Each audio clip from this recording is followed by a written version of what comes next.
बेडकिहाळ येथे 28 रोजी मुख्यमंत्री सिद्धरामय्या प्रचारासाठी येत असल्याची माहिती केपीसीसीचे उपाध्यक्ष वीरकुमार पाटील यांनी दिली।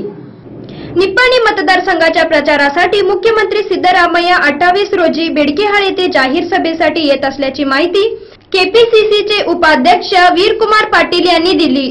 येथील अरिहंत सौहार्दच्या कार्यालयात पाटील यांच्या प्रमुख उपस्थितीत आयोजित पत्रकार परिषदेत ते बोलत होते। पाटील पुढे म्हणाले, 28 रोजी येथील लट्टे शिक्षण संस्थेच्या क्रीडांगणावर सकाळी 11 वाजता ही सभा होणार आहे। सभेस मुख्यमंत्र्यांबरोबर राज्यातील इतर मंत्री, आमदार, खासदार उपस्थित राहणार आहेत। या सभेसाठी मतदारसंघातून 30,000वर कार्यकर्ते उपस्थित राहणार आहेत। सभेची सर्व तयारी पूर्ण झाल्याचे त्यांनी सांगितले। उद्या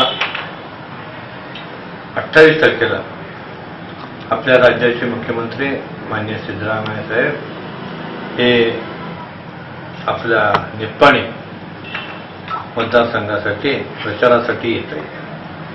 आपल्या निप्पाणी मतदारसंघाचा नंबर 1 आहे आणि निप्पाणी मधूनच त्यांचा प्रचार दौरा बेळगाव जिल्ह्याचा हा चालू होतो। उद्या निप्पाणी मतदारसंघामध्ये बेडकिहाळ या ठिकाणी जाहीर सभा सकाळी 11:30 वाजता होणार आहे आणि ही सभा निप्पाणी मतदारसंघाची निवडणुकीच्या दृष्टीनं अत्यंत महत्त्वाची सभा आणि पहिली सभा आम्ही मुख्यमंत्र्यांच्या सभेत निप्पाणी मतदारसंघात होते। त्यांच्याबरोबर राज्याचे इतर त्यांचे मंत्रीगण, जिल्ह्याचे पालकमंत्री, एआयसीसीचे सेक्रेटरी सतीश जारकिहोळी, रमेश जारकिहोळी, आपल्या निप्पाणी मतदारसंघातील सर्व वरिष्ठ काँग्रेसचे नेते मंडळी व जिल्ह्याचे सर्व काँग्रेसचे नेते मंडळी उपस्थित राहणार आहे। तरी मी काँग्रेस कमिटीच्या वतीने आणि आपले अधिकृत उमेदवार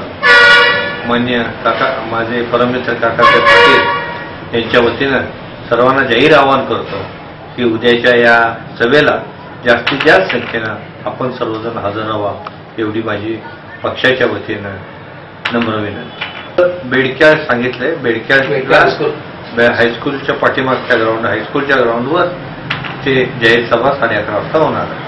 यावेळी माजी आमदार काका पाटील, जिल्हा काँग्रेसचे अध्यक्ष लक्ष्मणराव चिंगळे, ज्येष्ठ नेते गोपाळदादा पाटील, युवा नेते उत्तम पाटील, बेडकिहाळ ब्लॉक काँग्रेस अध्यक्ष प्रदीप जाधव, भोर जिल्हा पंचायत सदस्य राजेंद्र वड्डर आदी उपस्थित होते।